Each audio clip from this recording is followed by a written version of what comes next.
मध्यम स्थितीतली माणसे संगतीला चांगली. एका गावात चोरांची एक सभा भरली. तीत काही चोर म्हणाले की लूट करायची ती हानी करून करावी, तर काहींचे असे म्हणणे पडले की कुणाला उगीच मारायला नको, नुसतीच लूट करावी. पण लूट करावी असे सर्वांचे ध्येय होते. तसे आपले होते. एक म्हणतो व्यवहारदृष्ट्या प्रपंच करावा, दुसरा म्हणतो तसे नव्हे, योग्य अयोग्य पाहून प्रपंच करावा, तर तिसरा म्हणतो स्वतःचा स्वार्थ साधून प्रपंच करावा. परंतु देवाचे अधिष्ठान ठेवून प्रपंच करावा असे कुणीच म्हणत नाही. सगळ्यांना प्रपंच हवा आणि देव असला तरी चालेल, म्हणजे प्रपंच तेवढा खरा असे ते मानून चालतात. देवाविषयी मात्र त्यांच्या मनात संशय असतो. वृत्ती कितीही स्थिर असलेली त्यांना चालते. दारू पिऊन बेहोश झालेला माणूस मनाला येईल ते गाणे गातो. असा एक दारुडा गाणे गात असताना दुसरा गारुडा त्याला म्हणू लागला की अरे, हे असले गाणे काय म्हणतोस, तुला काही कळत नाही. नंतर काही वेळाने तोच प्रश्न पहिल्या दारुड्याने दुसऱ्या दारुड्याला विचारला.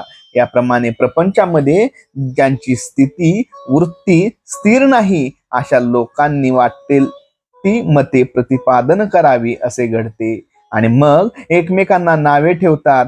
आपला प्रपंचातला व्यवहार हा असा असतो. आम्हाला बंधने नकोत असे म्हणणारे लोक वेडे समजले पाहिजेत. समाज हा बंधनाशिवाय राहू शकत नाही. खरोखर नोकरीमध्ये फार त्रास नसेल तर ती मालका इतकीच सुखाची असते. उलट कित्येक वेळा मालकीमध्येच फार त्रास असतो. व्यवहारामध्ये आपण दुसऱ्याची लबाडी ओळखून वागावे, एवढीच लबाडी आपल्यामध्ये असावी, पण स्वतः लबाडी करू नये. म्हणजे आपले डावपेच किंवा लबाडी लोकांना फसविण्यासाठी नसावी, लोकांकडून न फसण्या इतके आपण व्यवहारी असावे. व्यवहाराच्या दृष्टीने बघितले तर मला मध्यम स्थितीतली माणसे जास्त भेटली. ती व्यवहाराला आणि संगतीला फार चांगली असतात, कारण ती सर्व बाजूंनी मध्यम असतात.